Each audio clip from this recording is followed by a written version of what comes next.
ഇത് നമ്മുടെ കമ്പനിക്കിട്ട് കിട്ടിയ വലിയ അടിയായി പോയല്ലോ. ഈ ലാപ്പിന്റെ കാര്യമല്ലേ തരുണ് പറയുന്നത്? അതേന്നെ, ജീനിയസ്. ഈ മോഡല് വലിയ കംപ്ലൈന്റാ. ഇതൊരൊറ്റ ഒരെണ്ണം മാർക്കറ്റിൽ വിറ്റഴിക്കാൻ പറ്റിയിട്ടില്ല. കംപ്ലൈന്റ് ആണെന്ന ന്യൂസും ഫ്ലാഷായി. കമ്പനിക്ക് വലിയ നഷ്ടമായി പോയല്ലോ തരണേ. 10,000 സിസ്റ്റർ നമ്മുടെ ഗോഡൌണിൽ കെട്ടിക്കിടക്കുന്നത്. ഇത് മൊത്തം വിറ്റഴിക്കാൻ മറ്റൊരു ഐഡിയ ഉണ്ട്. ഐഡിയയോ? യെസ്, ജസ്റ്റ് ഒരു ഐഡിയ. എങ്ങനെ പ്രാക്ടിക്കൽ ആവുമെന്നറിയില്ല. ഐഡിയ എന്തായാലും കേക്കട്ടെ.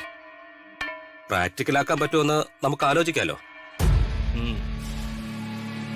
8ാം ക്ലാസ് മുതൽ +2 വരെയുള്ള വിദ്യാർത്ഥികൾക്ക് വേണ്ടി എല്ലാ സ്കൂളുകളിലും ലാപ്ടോപ്പ് വിതരണം ചെയ്യാനുള്ള ഒരു പദ്ധതി നമ്മുടെ എഡ്യൂക്കേഷൻ മിനിസ്റ്റർ കൊണ്ടുവന്നിട്ടുണ്ട്.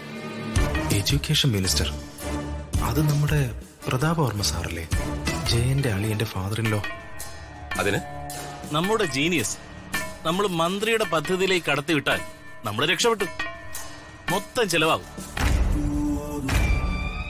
അത് നമ്മള് സ്റ്റാൻഡേർഡ് വിട്ട് ചെയ്യുന്ന ചതിയല്ലേ?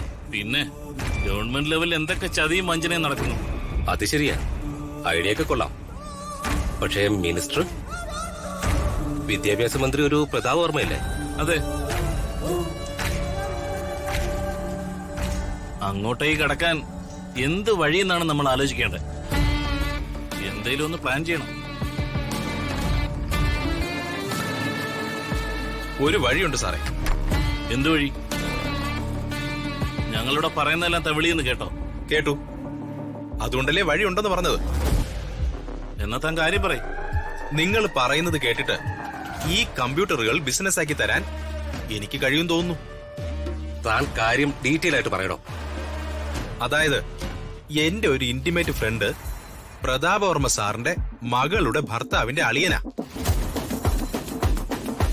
പക്ഷേ ഇത് വിറ്റഴിച്ച അയാൾക്കും ഇടനില നിൽക്കുന്ന എനിക്കും എന്താ പ്രയോജനം? താൻ എന്തൊരു മണ്ടത്തരോടെ ചോദിക്കുന്നു. ഇത് മൊത്തം വിറ്റഴിച്ച കോടിക്കണക്കിന് രൂപയുടെ കമ്മീഷൻ കിട്ടും. കിട്ടുമല്ലോ. എങ്കിലിത് വർക്കൗട്ട് ആക്കാൻ പറ്റുമെന്ന് ഞാനൊന്ന് നോക്കട്ടെ.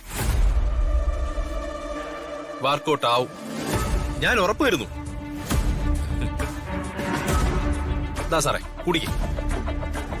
ദാ സാറും കുടി.